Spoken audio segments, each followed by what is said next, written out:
When it comes to footballers, it's no secret that they make a ton of money. Your typical Premier League player will make the average person's entire yearly salary in just about 1 week. But when it comes to the absolute superstars of the game, the amount of money they make is just unfathomable. Like David Beckham, Mbappe, Neymar, Messi, and Cristiano Ronaldo. But what if I told you that the richest footballer in history, contrary to these popular lists, was actually a pretty average midfielder who for the majority of his career would barely make the starting 11, playing mostly what I would best describe as a utility role player. And the craziest thing is, he went from being dropped by Arsenal due to injury issues to now having the financial resources to afford to buy out and own the club. Something not even the combined net worths of Mbappe, Neymar, Messi, and CR7 have enough buying power to do. His name is Mathieu Flamini. But don't get me wrong, he was far from a bad player. In fact, I dare say in terms of overall skill, Flamini is closer to Messi and Ronaldo than we are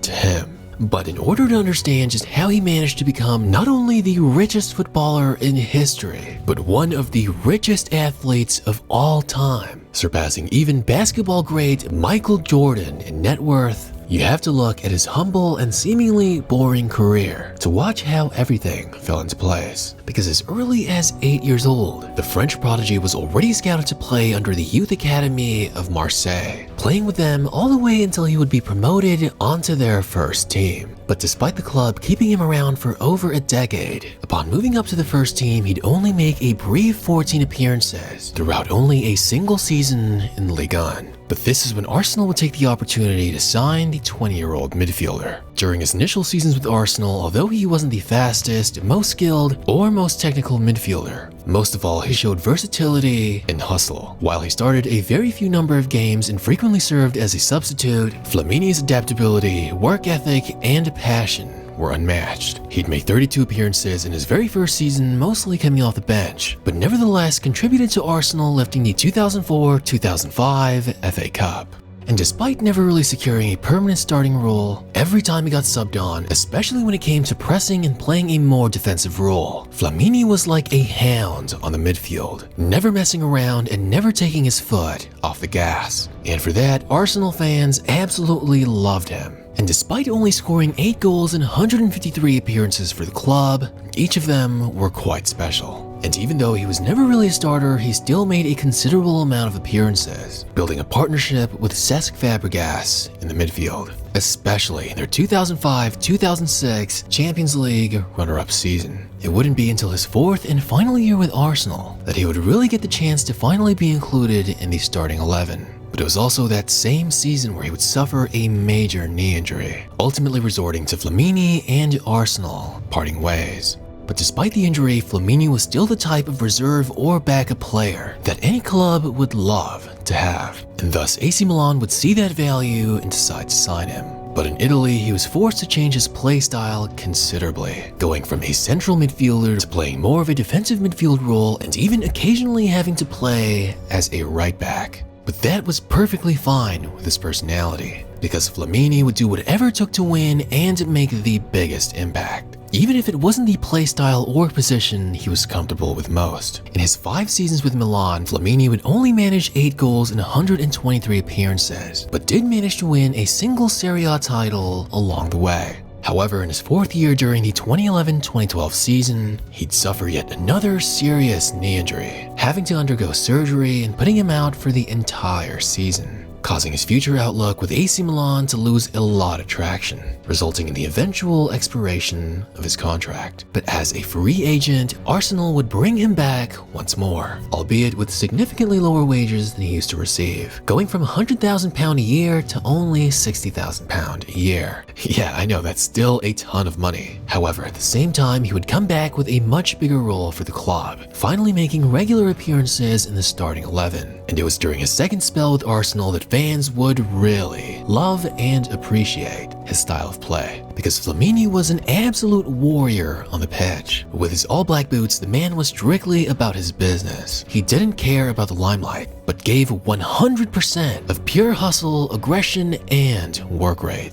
it's not a coincidence that in his first season back, he was an absolute morale booster for the squad, helping Arsenal win back-to-back FA Cups and a Community Shield in between. I'm sure any Arsenal fan watching this video right now will let you know in the comments just how loved this guy was, because despite not being a star or anything, he was a true gunner and played with utmost discipline and passion for the badge, going on to score 5 goals in 93 matches over 3 seasons in his final spell with Arsenal. Already getting older and having suffered quite a number of injuries in his career, he'd depart the club at 33 years old and sign with Crystal Palace on the reserves, then the next season spending his final couple of years as a reserve player for Getafe in La Liga. Certainly, he wasn't exactly a superstar, but what you could definitely take away from his career, throughout his career, Flamini was disciplined, passionate, gave all his effort, and could adapt no matter what difficulties or inconveniences he'd go through in his career. And it would make perfect sense that those traits would carry on to his career outside of football. Because once he retired as a businessman, there were very few footballers, let alone athletes in general of any sport, who had the discipline, mindset, and work ethic of Mathieu Flamini. Because together with a business partner, he founded the company GF Biochemicals in an attempt to revolutionize the energy industry. And according to The Sun, they invested millions in research, trials, and infrastructure in hopes of producing levulinic acid, which I'm sure you might not know of, but it's basically a fuel made from plant waste that can be used in the creation of plastics. And in 2015, they became the first company to ever mass produce levulinic acid. And now, according to The Sun, his company GF Chemicals is estimated to be worth £21 billion,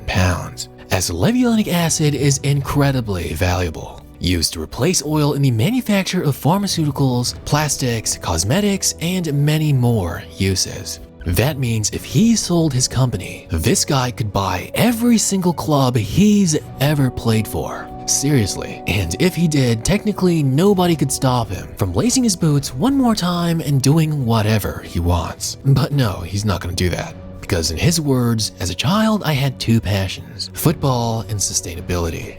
I grew up in Marseille, near the sea, and I was always aware of the environmental questions around ocean plastics and chemical pollution from a very young age. Flamini even kept his company quiet from teammates and family members, as he didn't know what direction the business would go in, and there would have been more pressure on him. Because while top footballers may be rich, this guy is on another level. And for his share of the company, according to Forbes, Flamini's personal net worth is about £10 billion.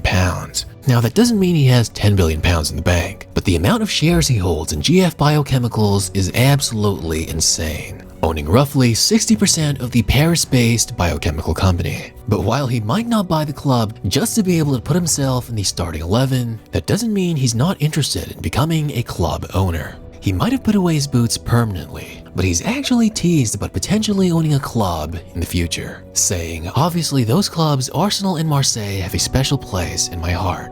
I never forget where I come from. In life, you never know, but it's all about the right opportunity. I'm a real believer in the right time, right place, and right people. We'll see what the future is made of." But Flamini still continues to show that same discipline and work ethic from his footballing days, saying that he still trains 5 times a week, and that if you look for him in London after 7 p.m, you're likely to find him running in Hyde Park, stressing that health and fitness is an important part of his life, as it had always been since his youth academy days and starting his footballing journey. And even though he's now a big businessman, he still has the same traits that Arsenal fans absolutely loved him for: his willingness to work with his team, adapt to whatever situation, and always stay humble, saying that at work he's always surrounded by super sharp PhDs, still learning a lot from his team members and putting himself outside his comfort zone, saying sometimes it's exhausting to be the least intelligent in the room. And the advice that he gives us, whether it be in business, football, or anything else, is that you have to be able to absorb pressure and commit yourself 100%.